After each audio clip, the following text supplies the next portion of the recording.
Welcome to Give Me Hope with your host and author, Johanna Vendel. Come join the conversation as Johanna focuses on sharing impactful personal narratives of loss. Her platform provides a safe space for individuals to express themselves, find comfort, and build connections as they navigate their grief journey. So now, please welcome the host of Give Me Hope, Johanna Vendel.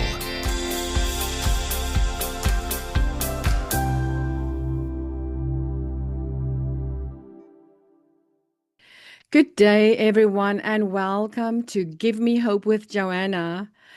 Today, I would like to just tell you that I am so proud to announce that I have started my prestigious International Hope Book Awards, and my website is up, and everything is ready for authors to start submitting their books to my award business.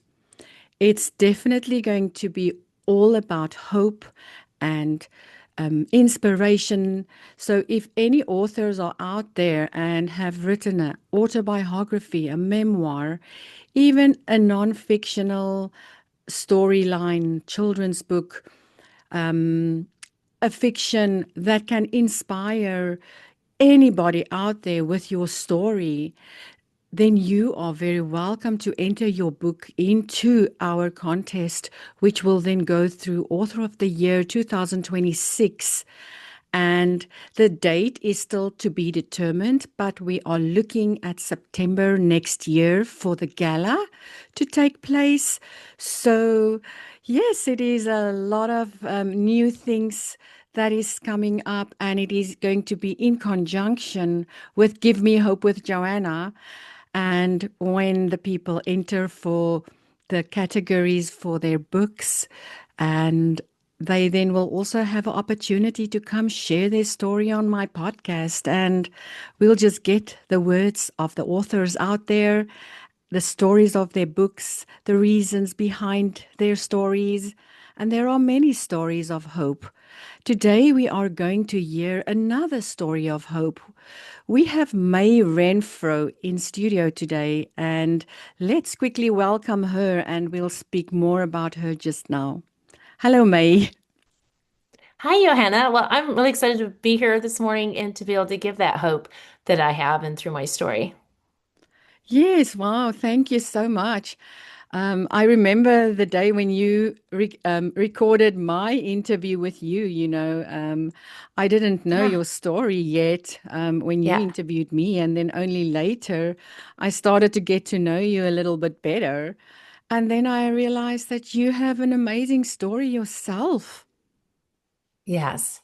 Yeah, it's a hard one, but Yes, because of yes, Jesus, through the hope of Jesus, and yes, then there's, beautiful things have come and yeah, it's been good yes. in God. Well, do you want to start by maybe just introducing yourself to my guests and let them know who you are and tell them a little bit about your podcast, and then we will get into your story. Okay, sure. So I'm a wife and homeschooling mom of 10 children, ages 3 to 25. So we've got all the ages and stages and everything. It's quite the life. There's never a dull moment. I am always busy, but it's a good busy. I love that.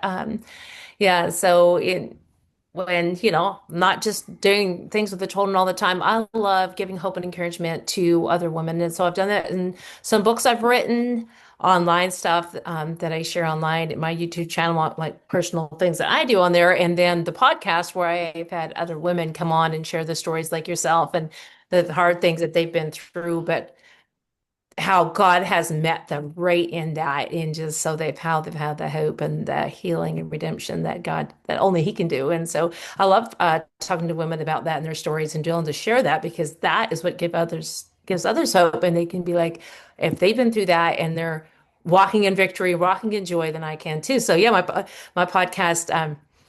Except I did put it on pause just now because I need higher speed internet. So far it's just me doing stuff on there now. I just do little shorts. I'm trying to do daily encouragements. Just every day get on and say, for this daily encouragement, I am like in this verse, or I'm talking about this, and that's what I try to do. But A big thing is just being there present for my kids at home. My first ministry is with my kids, and all the overflow is for the others, the women to help and encourage them and to be example to my kids to see, Yes. other ministry It and is stuff. so Yeah. It is so amazing to hear that, that you've got so many children and then you still do this extra for people because you've got such a good heart. If someone has a good heart like yours as well, it is easy to do that after hours because I recall that my interview was quite late at night because that's when you then fit everyone else Oh, in. okay.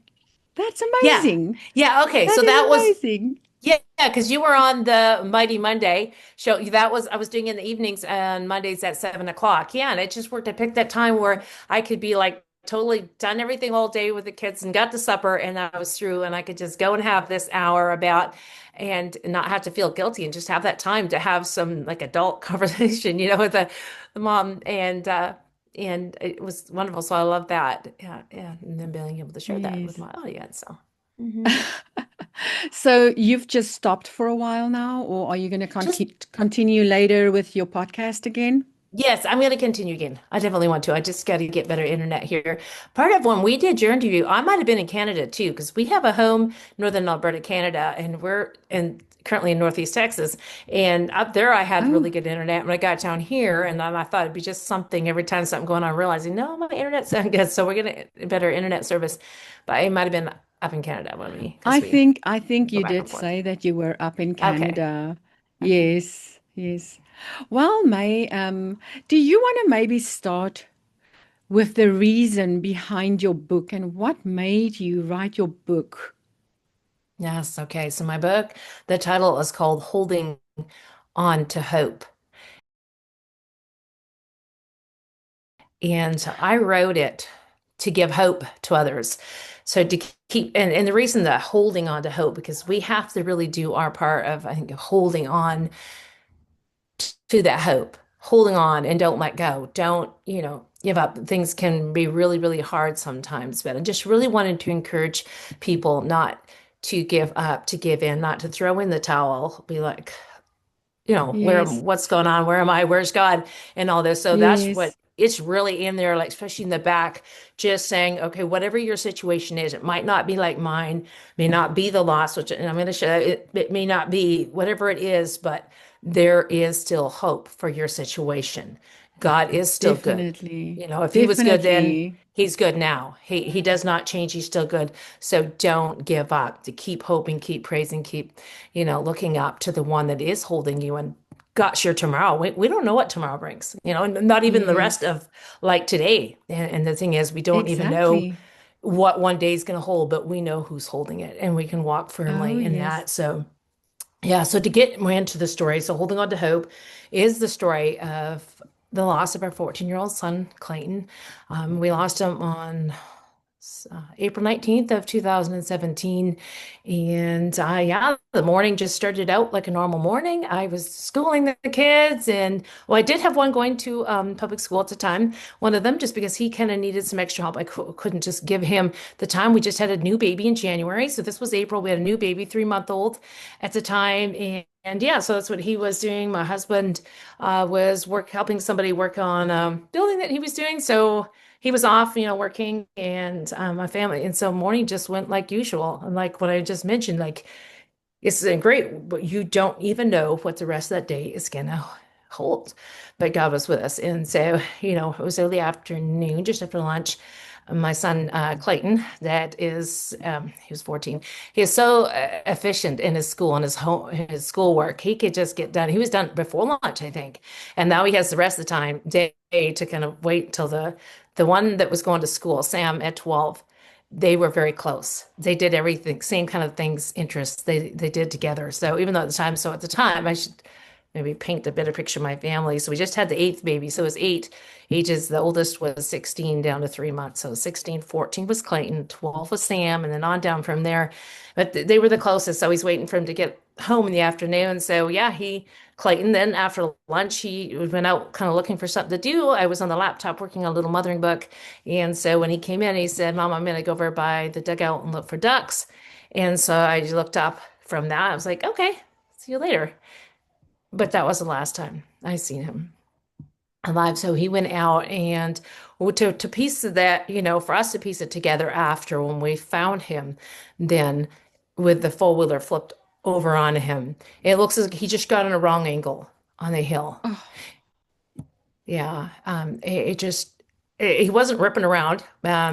It was in the springtime, so up in northern Alberta, Canada, our snow was gone. It already was gone for a while, and it was kind of wet-ish, but we could have seen on that if he had been that we never allowed, like they weren't. So, of course, when they get out of sight, you better watch out what you might do. But that was to get from point A to point B and not to tear around on the four wheelers at all. But there was no sign of that. It just looks like he got on a wrong angle.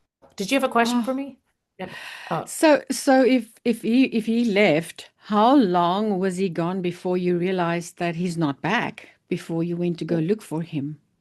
Well, it was sometime in the afternoon because, and let me explain kind of why there was a time. Now, from when it actually happened, it could have happened in the first even 10 minutes probably of him Yeah, going out yeah. there. But no, quite the afternoon went by because when the one that was going to school got home, and I had a friend coming over too, so he got off the bus there at our place with that friend, and then the mom come right over and we're visiting. And so he came in asking where Clayton was, and I had said that where he went, and then I said he's probably over by their fort by now. So then he goes over to the fort, and so I assume Clayton's with him. And then him not seeing Clayton, he just kind of assumed maybe Clayton had came back to the house, and too at that time. I mean, he wasn't when I told him, but just somehow he thought he missed him. I don't, no one ever would have thought, right? So Sam is thinking he's back at the house. I'm thinking he's out there. Mm. So then when this friend leaves, like they were there, up to maybe an hour and a half. And then when they leave, then he comes in and I'm like, where's Clayton? That's when it's like, okay, there's something going on here. And he ran over to the dugout and it was farther away from the fort. He just didn't know really, to go over there. He just, and when he did, that's when there was the four-wheeler flipped on top of Clayton. So he comes running back to tell us. And then when my husband, who had just showed up at that time, my husband and my older brother, son, sorry, the oldest son, 16-year-old, ran over there and found him and he had passed away, Oh, which with the autopsy, it said little to no trauma, so it went very quickly. I mean, when it did flip and landed on him, he was gone very quickly. And oh, it could I'm have so happened within, sorry. for sure. Oh, thank you. And it could have happened within, so many minutes after leaving the house. But, at that age, and then, like I said, that misunderstanding kind of when the son came, he's assuming he's out there. Or I assumed out there, he assumed he came back. And so that's kind of why the period of time. At any rate, it wouldn't have made a difference if we would have found him sooner. I mean, he probably would have been passed away by the, Yeah. when my son first went out. And it was one of the things that God allowed it to happen, so it was meant to be. That's the only reason, a way that I really found that peace, like immediate peace, a peace that the Bible describes. It cannot be understood by human understanding. I was so filled with peace that I just knew that it was his time to go, that I don't know why I couldn't understand, but I was like, God, I know, that you are good and that there's a plan in this, and I don't know why, and I don't know how we're going to Mm. get through. It first happens, you're all these questions like, what's our family life going to look like? What are we going to do now? What about this? What about that? And it's all these things, but I just knew that he would still be here if he was meant to be here. And I walked in that confidence, and that's what gave me the energy to be, I mean, and that peace, and like that Wow. peace was something else. And I enjoyed peace and presence with God. It was just tangible. I could just talk to him. I Wow. was like, God, you're good. God, you're with us. God, all the things. And Yes. that's what, yeah. You are a very strong woman, um, Ray May, and I have I've watched you for a while since I knew that you've lost a child, Okay. and your presence with God is so strong. You are Mm, such a powerful Christian, and the way you portray your life, I really admire your strength. mhm, mhm, You are really an example for a lot of women out there, and not just mhm, women, but parents, mhm, mhm, and the way you still go out and you still try to motivate other people. mhm, Um, mhm. I think sometimes it's quite healing when you do that and when you listen Yeah. to other people's stories and try to help women to have that hope in their lives, Mhm, because mhm, my motto is also tomorrow is not promised, yesterday is gone, mhm, so we do have to mhm, live to our mhm, fullest today. mhm. Do you want to tell us then how did it come to write your book? When did you decide that I want to write a book? Okay, well, I was already blogging, and so I just continued doing blogging at that time, and so that's the book is from the blog. So about the blog, I mean, I that they like that was April 19th that we lost him of 2017, and soon as I could, I made that entry, April 19th, 2017, losing Clayton, and just wrote details of that. And then after, it was not so long, would make another entry. And we just lost our son. And I'm going through this. And I shared that. I shared about the funeral and all these things. So then after 4 years, I'd already started, I knew right off that I was like, okay, I'm going to want to put this into a book. And a year Mm, after, I really wanted to, but I didn't want to be the one to do it because it's a lot of work. And I was trying to find a ghostwriter and all of that. And I just couldn't. I couldn't find anyone that could do it for me. So I just continued mm, blogging. And after 4 years, but then at the end of by the end of 4 years at the beginning of that, I started kind of transitioning to YouTube, and because I didn't have a lot of time just for writing, and my entries were getting shorter and shorter, and I would do it with a video and just started giving inspiration that way. In fact, in the summer of 2020, I was going down to the cemetery where my son was. It was a few miles from my home, which by that time I had lost my dad the following fall. Then I lost an older brother the following winter. So three deaths close in the family within 3 years. Yes, and that's recorded in the book. That's all in the book. And so I was blogging. I was starting and I started that series. I would go down there every couple weeks or so and go down there and stand by the graves. And I would just give hope from the least unlikely place to find it. And that's what I was said. I'd open it up. I said, I'm here in the mm, cemetery. I'm here to give hope from the least unlikely place to find hope. But there's hope because of God. And I'd have my Bible and I'd just read some verses or just share something that spoke to me. And so I started doing these videos on YouTube. Then it was starting to slack up. So in the book, actually, when I put it together, the 4 years of all I had, some of that is just like a very small post saying that this went with this video and then another one this went with this video, but it's in there. And then I finally realized it was time to put it together, and God just kind of gave me the time. I don't know. It's all God. mm. So, and that's how, because So, I knew I wanted so to give in hope to what others. category would you basically put the genre? Uh, Is it an well, it's a autobiography? Oh, I don't know if it's like sad. I mean, I call it my book of hope. So it's not a book of So grief. it's a It's a book self-help. of hope. Yeah, maybe. Wow. And it's not so much like really about a family, but just blogging the journey of walking out child loss, like 4 years from, anything that was related to that is in here. And then, Mm, losing my dad, losing my brother. There's one time when our son Sam that I mentioned earlier, the one that was just 2 years younger than Clayton, was in a skidoo accident, and the miracle story from that is in there, and that's really neat, and that's really kind of related to Clayton too, because it's neat when he was in the skidoo accident. So that was right after we lost my brother Lee in 2019. 2 years later, I lost my brother. Lee, we had the funeral. Day after the funeral, he goes on a skidoo ride over across the fields. It was in the middle of the winter, to get a piece of. He loved doing lathe work, and he gets this piece of wood, and he was he went over there, and we really don't know what happened, but when he came back to the house, and at first I was like, oh, Sam should be back by now. He didn't go too long, but we were about to eat lunch. I said we're about to have lunch, so don't be out long. And then next thing I know, I was like, oh, I hear the skidoo now. And he goes to the door. He comes to the door almost immediately. It was just like, whoa, there he is. Okay, he opens the door and he says, Mom, you have to take me to the emergency room. So I jump up and come to the door, and there his head is covered in blood.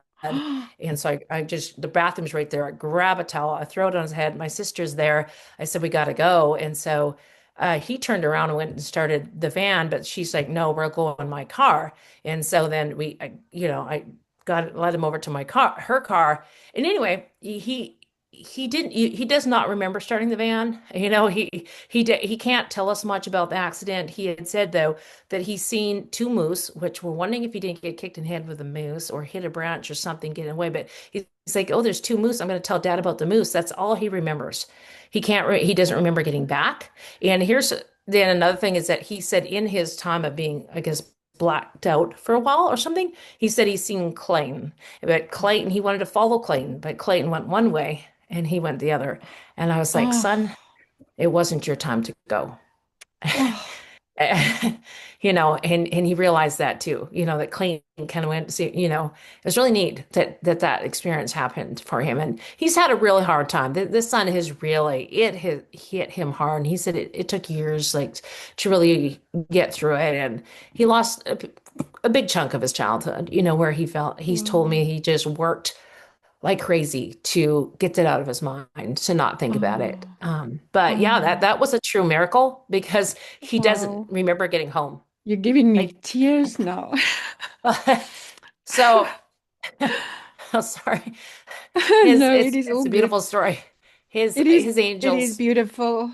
got him home. Like you've heard my story as well. I've Hmm. also lost my entire Yeah. family, and I also have Yeah.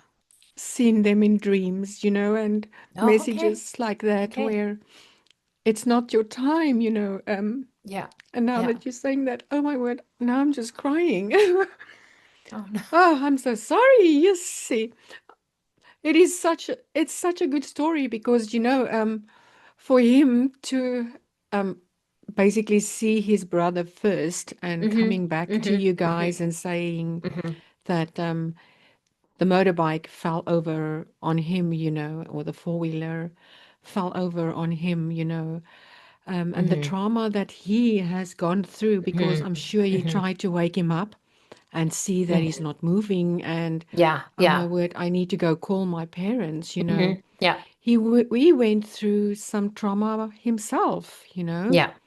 And then to think about him now almost dying himself, seeing his brother, it is that is a very good way for him to move Hmm. forward, Hmm.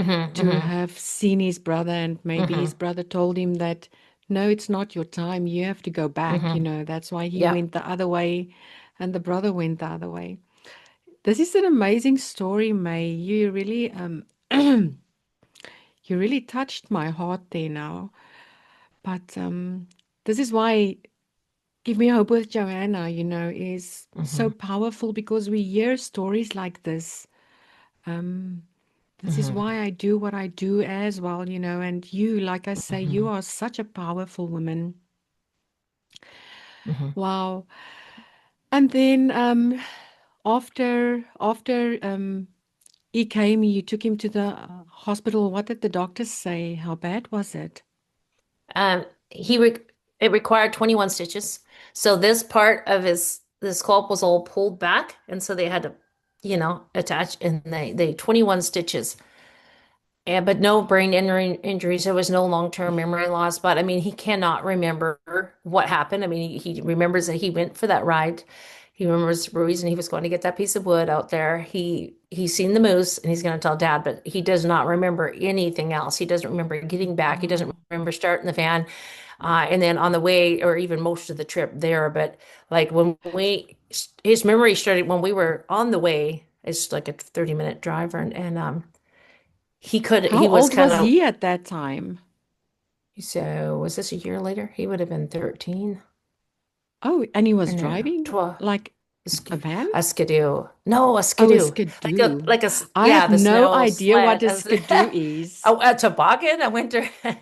Yeah, on the snow. Yeah, was 13 or maybe Oh, he oh, was like almost that. 14. Yeah, he would have been 13, I think, to be Like a 14 soon. snowmobile. Yeah, maybe I didn't say it Oh, right. Snowmobile. Okay. Oh my word, Um, no, I yes. have Okay. never heard the word skidoo either, and I was like waiting and listening. Maybe you're going to explain what a skidoo is, but now when you said he started the skidoo, like he started the van, I'm like, okay, how old was he then? Oh my word. Yeah. Wow. Sure, Okay. this is very, very like traumatic, I mean, for his whole scalp to be open and still be able Yeah. to wake up, get Yeah. himself So back. That is yeah, how he got amazing. himself. Well, it's the angels. I mean, that's the only the credit I can give that because to get back because otherwise he was not remembering anything. I mean, he doesn't remember getting back, and we're on when he's kind of like, what? He even asked me, what was he doing? And I said, you went over there to get a piece of stick, and then he said, well, what was Auntie Dan doing here? And I said, well, she just came over to visit, and then where's Dad? And I said, well, he went and he was in the town where we were going. As it turns out, he was meeting someone for lunch in Manning where we were taking him to the hospital and he kept repeating these questions over and over and then it was like pray for me, okay, and I prayed for him and I was praying constantly in my mind anyway, but then again he'd ask these questions and then pray for me, okay, and I pray again, and on the way to the hospital we prayed more than I've ever prayed. Anyway, so we get there and by the time then he it was starting to come to him Zims, and as soon as we pulled in there's my husband standing there and he recognized, right off, oh, there's dad waiting for us. And so yeah, I don't understand because he didn't, I was worried that he was going to lose like some memory, like, oh Some boy, memory what's going to because he happen? keeps on saying, you must Yeah. pray for me, and he's like saying the same thing over. Then it does make you wonder, Questions how did he over. get And back? That is yeah, I was really, definitely, oh, yeah. For sure, because he didn't know anything. Like I don't know how he would have ever rightfully got back on his own. Like he would have been utterly lost because it's ways out in the field. You could go any direction. Like if you don't have concept of where you're going, it's a big open field. You could go anywhere. But it was the miracle. God was with him. my So word. yeah, as they stitched Wow. him up, he was just in the hospital overnight. They did take him to a bigger hospital just to do like a scan, just to make sure all was well. And yeah, he was out within maybe it was 2 days. He was out and back home, and he had to take it easy for a while. But other than that, and Oh, then get his stitches. Was it stitches or staples? I think he did staples. And wow. maybe it was 21, and yeah, and so yeah, that's in the miracle, and just seeing God, and then with that, I mean, we were so grateful. All these things can just really be like I was going into the new year. What was that? We lost Lee in 2019. Maybe it was 2020 going into the new year. And I was like going in very grateful, very thankful. And God Wow. was That is with such an us. amazing story. So, Mm. when did you release your book? Um, I don't know what year, a couple years ago. And that's right. That's what we were talking about, how the book came about and the things in the book. Yeah, because I wrote that entry and the different things in there. And I don't know if I have a year on, should have a year when. Oh, it says 2021, but then this was the proof copy, and it took me a while. Like, I think the following year is when I really had it ready and available, 2022 probably. So Okay. it's been out for, Wow. yeah, a few years now. Yeah, But, yeah, it's been out for a while there. Wow. yeah.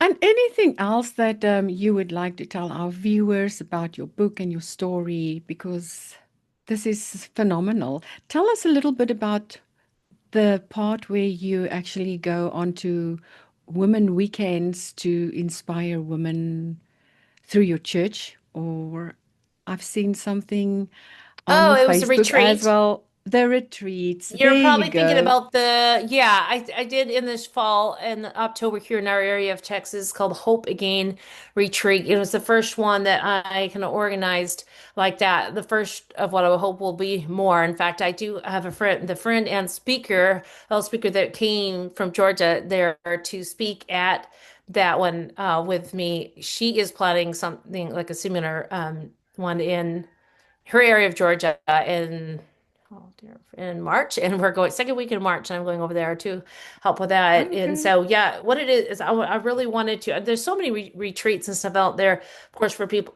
and those like grieving and that.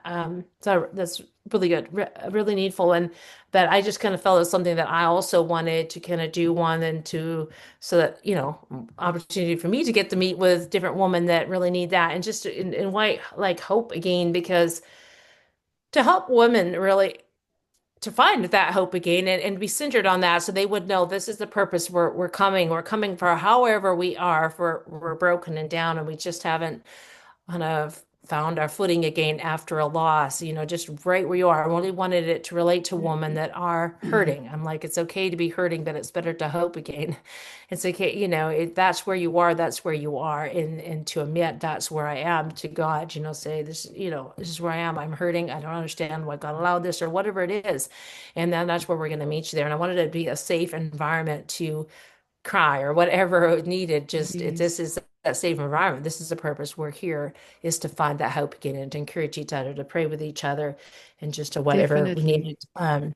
As it turned out, we only ended up with seven of us. It was just very small. Maybe that's where something like this would be better to be small anyway. I'd had hoped we were going to have more. We were at a place, a bigger center. We definitely could have had more women. It was a nice environment. It was kind of a farm environment. There was animals that we got to walk around and see the different animals and just have that space. But yeah, I really want that's where my heart is, and I want to do more of these and where it's needed, and maybe the more it's known. One time, I went to a retreat that really wasn't focused on that, but it was just a few months after my loss. And our loss was in April. I said in 2017. Well, I was already registered for this ladies' retreat in June of that year, a couple months later, Mm. and I was kind of wondering, like, can I still go to this? Like, how can I go? Like, this is supposed to be a special, happy, time to go to this retreat, and I'm leaving my family. How can I do this? But I really felt too that God knew. Like, this God knew when I registered. He knew, and maybe there's something there that I need. And so I went, and yeah, so it was a good weekend. And one time during the prayer times I invited people up to pray, and I know a lot of them are by that time knew what I had just went through, and I think they thought, well, I'm going to be for sure up there for prayer for something, but I couldn't go because I knew that the only thing I could think to pray for was that I just want joy again.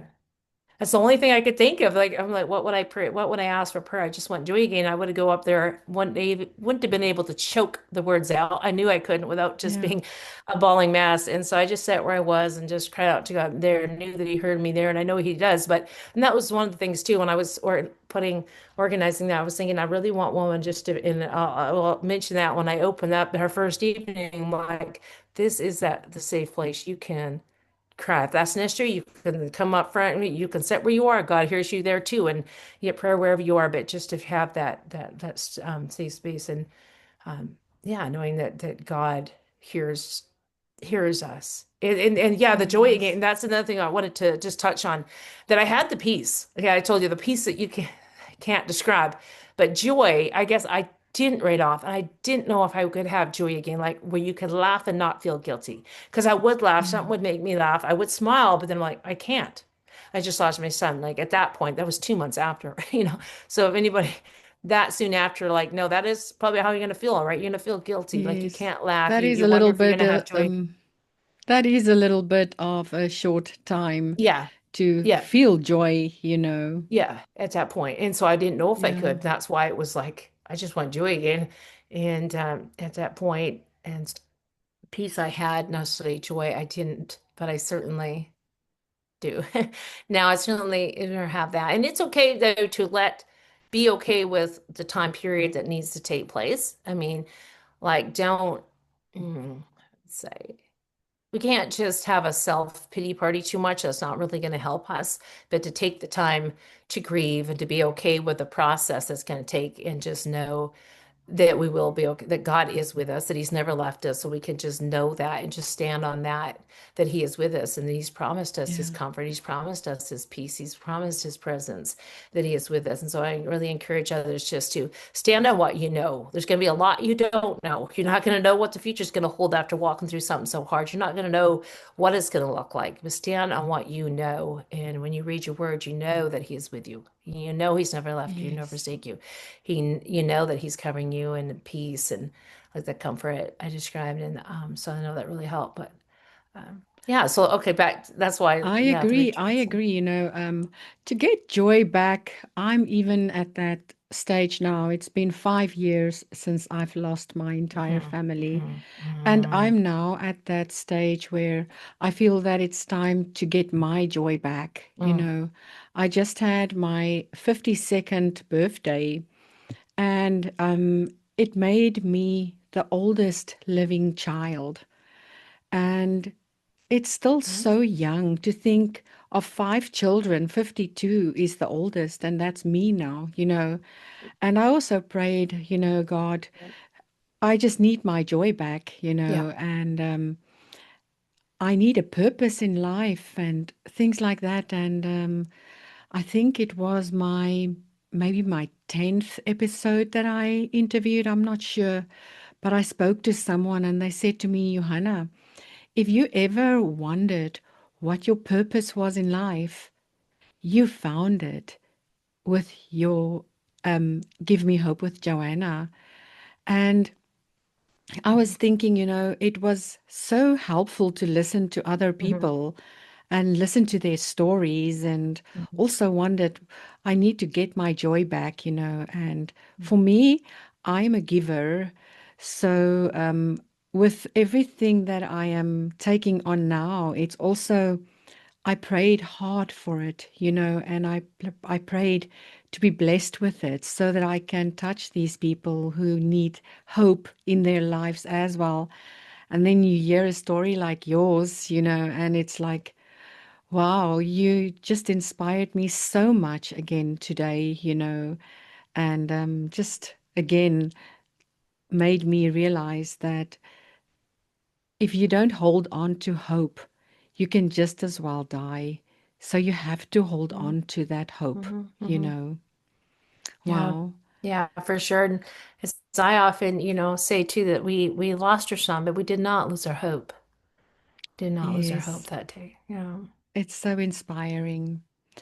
Well, I will have all May's details below the description, below the video in the Mhm. description. And if anyone wants to purchase her book, please click on her link below, and you will be able to go read her story there. Mhm. Anything else that you want to say to our viewers today? Just don't lose your hope. Don't give up. Just to remind, again that that life will get better. There's better days ahead. That God doesn't just allow things to happen without, I think, a purpose, without some good coming from it. Doesn't matter what you go through. Romans 8:28, says, for we know that God works all things out for those that love him and are called according to his purpose. And so it doesn't have to look good, doesn't have to feel good, but he can work all things out. I really truly believe he can work all things out, no matter what Oh, it is. yes. So we have to give it to him. We have to surrender it. We have to be like, I don't know, I don't understand, but here it is. Here I am. Do with it what you will, and he Yes. will. I mean, that's where he says that Yes. he is close to the brokenhearted and those of a contrite Oh, spirit. So yes. when we wonder, when we're going through things, where is he? He is right there. Where is he? He's right Yes. with us, where he's always been, and he never will leave us. He's never gonna leave us. We have to cry out. We have to do our part. We have to, we'll rise up and to choose that and to Yes. call to God and say, I want you, and to praise him. Praise and worship is so powerful. I love praise and worship songs. I always do it. Like during that time, it was a lifeline. I put on praise and worship music. I would sing along if I could. I would just let it wash over me and be like, yeah, that is right. That is so right. And it was so good. So that's what I encourage to do this. And we do have to do our part. We have to, Yes. choose to do these things and praise him in the storm, and he will lift us up and see us through. So don't give up. Definitely. Definitely. Thank you so much for that.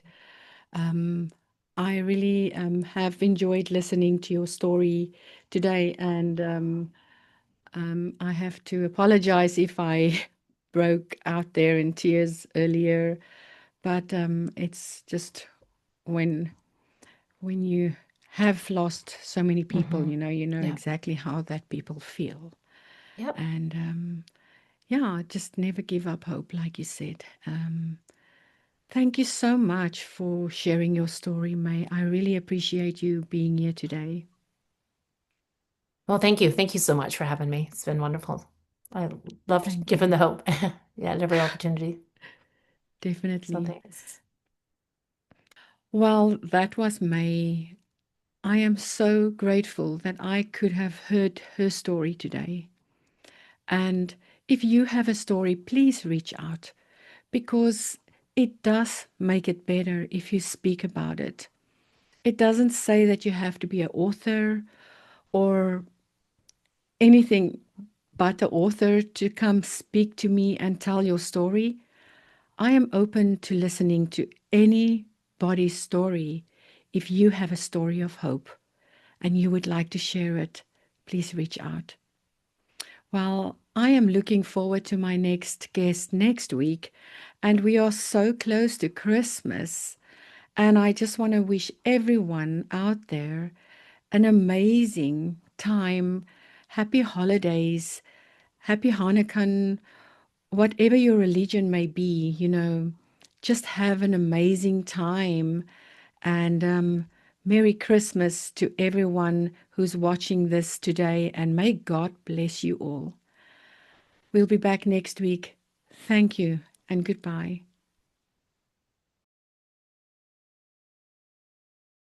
Restart, reset, and refocus as many times as you need. You are your own greatest project. But just always remember, don't give up. This has been Give Me Hope with your host, Johanna Vendel.